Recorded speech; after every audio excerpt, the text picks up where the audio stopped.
അപ്പോൾ സുഹൃത്തുക്കളെ, ഇതൊരു ചെറിയൊരു നേന്ത്രപ്പഴം എടുത്തിട്ടുണ്ട് കേട്ടോ. എലിയുടെ ശല്യം കൊണ്ട് ബുദ്ധിമുട്ടാത്ത ആളുകൾ വളരെ കുറവായിരിക്കും, പ്രത്യേകിച്ച് മലയാളികൾ. വീട്ടിലാണെങ്കിലും അതേപോലെ തന്നെ കൃഷി സ്ഥലങ്ങളിലാണെങ്കിലും ഒക്കെ എലിനെ കൊണ്ട് ഒരുപാട് ശല്യമാണ്. ഭയങ്കര ശല്യം എന്ന് പറഞ്ഞാൽ പെരും ശല്യമാണ്. അപ്പോൾ ചീഞ്ഞ പഴം വെച്ചിട്ടാണെങ്കിലും ശരി, എലിനെ വളരെ സിമ്പിളായിട്ട് ₹1 ചിലവില്ല. അഥവാ ചീഞ്ഞ പഴം വാങ്ങുകയാണെങ്കിൽ ₹1 ചിലവില്ല. എങ്ങനെ വളരെ സിമ്പിളായിട്ട് വീട്ടിൽ നിന്നും കൃഷിയിടങ്ങളിൽ നിന്നും തുരത്താം എന്നതിനെ കുറിച്ചാണ് ഇന്നത്തെ വീഡിയോ. അപ്പോൾ ആരും വീഡിയോ മിസ് ചെയ്യേണ്ട. ഞാനിപ്പോൾ നല്ല പഴം എടുത്തിട്ടുണ്ട് കേട്ടോ. ഏതായാലും നമ്മളൊരു വിഷം കൊടുക്കുമ്പോൾ കൊല്ലുമ്പോൾ നല്ല കൊടുത്ത് കൊല്ലാമെന്ന് വിചാരിച്ച് നേരെ വീഡിയോ. അപ്പോഴേ ഈ ഒരു പഴം അത് നേന്ത്രപ്പഴം ആവാം, ഞാൻ നേരത്തെ പറഞ്ഞ പോലെ തന്നെ ചെറുപഴം ആവാം, അത് ചീഞ്ഞതോ കേട് വന്നതോ എങ്ങനെയാവാം. ഇതിവിടെ ചീഞ്ഞത് കിട്ടാത്തതുകൊണ്ട് ഞാൻ ഒന്ന് പുതിയത് എടുത്തുള്ളൂ, ഫ്രഷാണ്. ഇതിൻ്റെ പകുതി ഞാൻ എലിക്ക് കൊടുത്തിട്ട് പകുതി ഞാൻ കഴിക്കും. അങ്ങനെയുണ്ട്.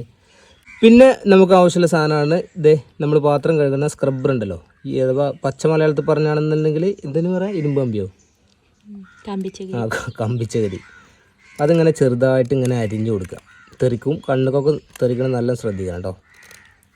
ഞാൻ ഈ വാഴൻ്റെ ഇലയാണ് എടുത്തിട്ടുള്ളത്, കാരണം നമ്മളൊരു സദ്യ കൊടുക്കുകയാണല്ലോ ഒരാൾക്ക്. അപ്പോൾ നല്ല ഫ്രഷായിട്ട് തന്നെ കൊടുക്കണം എന്ന് വിചാരിച്ചിട്ടാണ്. അതിങ്ങനെ ചെറുതായിട്ട് ഇങ്ങനെ കട്ട് ചെയ്ത് കൊടുക്കുക. പറ്റ ചെറുതാക്കരുത്, പൗഡർ രൂപത്തിലാക്കരുത്, കുറച്ചൊക്കെ ചെറിയ ചെറിയ പീസുകൾ വേണം കേട്ടോ. ഇതെന്താ പരിപാടി എന്ന് വെച്ച് കഴിഞ്ഞാൽ വളരെ സിമ്പിളാണ്, നമുക്ക് വലിയ ചിലവൊന്നുമില്ല, എന്നാലോ പെട്ടെന്ന് എലിനെ തുരത്താൻ പറ്റും ചെയ്യും.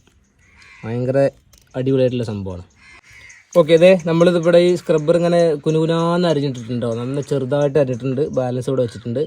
അതേപോലെ തന്നെ ഈ പഴം ഇത്ര കൊടുത്താൽ എലിക്ക് മതി, എലി അങ്ങനെ ഉഷാറാവണ്ട. പഴം നമ്മൾ 2 കഷ്ണമാക്കി, ഇത് എനിക്ക് കഴിക്കാനുള്ളതാണ്. ഓക്കെ, ഈ പീസ് ഞാൻ കഴിക്കും. അപ്പോൾ ഓക്കെ, പിന്നെ ചെറുപഴം ആണെങ്കിൽ ഏറ്റവും ബെറ്റർ പരിപാടി എന്ന് പറയുന്നത്, ചെറുപഴം ഈ ഒരു നേന്ത്രപ്പഴത്തിനേക്കാട്ട് ഭയങ്കര സോഫ്റ്റ് ആയിരിക്കും. ഇതിവിടെ നിന്ന് എനിക്ക് ചെറുപഴം കിട്ടാത്തത് കൊണ്ടാണ് ഞാൻ വലിയ പഴം എടുത്തത് കേട്ടോ. അതിന് ശേഷം ഈ ഫ്രണ്ട് ഉണ്ടല്ലോ, ഇവിടുന്ന് ചെറുതായിട്ട് ഇങ്ങനെ റൗണ്ടായിട്ട് എടുക്കുക. ഇത് കുറച്ച് ലൂസാക്കി കൊടുക്കാം കേട്ടോ, ഇതൊന്ന് ഉടച്ച് കൊടുക്കണം. അതിന് ശേഷം ഇതിവിടെ വെക്കുക. ഇത് നമുക്ക് ആവശ്യമുണ്ട് കേട്ടോ, ഇത് നമുക്ക് അടപ്പാണ്. ഇപ്പം നമ്മൾ എന്ത് ചെയ്തു, ഈ കട്ട് ചെയ്ത് വെച്ച സ്ക്രബ്ബർ ഉണ്ടല്ലോ, ഈ സാധനം ഇതിൽ ഫില്ല് ചെയ്യുക, പഴത്തിൻ്റെ ഉള്ളിൽ ഫില്ല് ചെയ്യുക. കുനുകുനാന്നറിഞ്ഞ സ്ക്രബ്ബർ കംപ്ലീറ്റ് ഇതിൽ ഫില്ല് ചെയ്ത് കൊടുക്കുക കേട്ടോ. കറക്റ്റായിട്ട് കണ്ടോളി, എലി ഈ പരിസരത്ത് കൂടെ വരില്ല. അതിന് ശേഷം ഈ കട്ട് ചെയ്തെടുത്ത പീസ് എന്ത് ചെയ്യുക, ഇവിടെ തന്നെ വെക്കുക. ആണോ, ഈ സാധനങ്ങളൊക്കെ മാറ്റിയിടാം. നമ്മൾ ചതി ഉണ്ട് ഇതിൻ്റെ ഉള്ളിൽ, നമുക്ക് മനസ്സിലാക്കരുത് എനിക്ക്. ഇത് ഒന്ന് ഉടച്ചു കൊടുത്താൽ ഒന്നുകൂടി ഉഷാറാവും. ഓക്കെ, എനിക്ക് അറിയില്ല ഇവിടെ ഇങ്ങനെ സംഭവമില്ല വിവരം.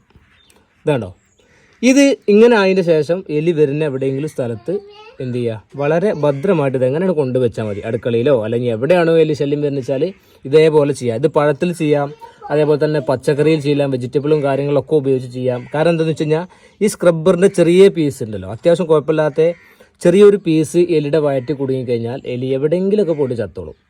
ഓക്കെ, പിന്നെ അയാളുടെ ശല്യം നമുക്ക് ഒരിക്കലും ഉണ്ടാവില്ല.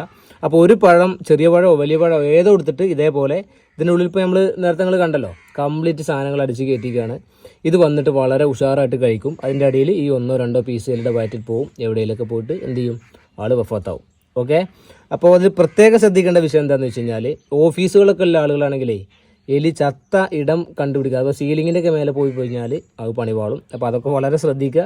നമുക്ക് എപ്പോഴും ചത്ത് കഴിഞ്ഞാൽ എടുത്ത് വലിച്ചെറിയാൻ പറ്റുന്ന സ്ഥലത്ത് മാക്സിമം കൊണ്ടുപോയി വെക്കാൻ വേണ്ടി ശ്രമിക്കുക.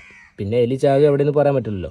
അപ്പോൾ ഇതൊരു ബെസ്റ്റ് ഐഡിയ ആണ്, വലിയ കാര്യമായിട്ടുള്ള ചിലവൊന്നുമില്ല. ഇതേപോലത്തെ ഒരു ചീഞ്ഞ പഴം, ഇതുപോലത്തെ ചീഞ്ഞല്ല, ഇതേപോലത്തെ ചീഞ്ഞ പഴമായാലും കുഴപ്പമില്ല, ഇത് നല്ല പഴമാണ്. അപ്പോൾ എന്തായാലും ഇതിൻ്റെ ബാക്കി ഞാൻ മാറ്റി വെച്ചിട്ടുണ്ട്, ഞാൻ കഴിക്കട്ടെ. ഓക്കെ.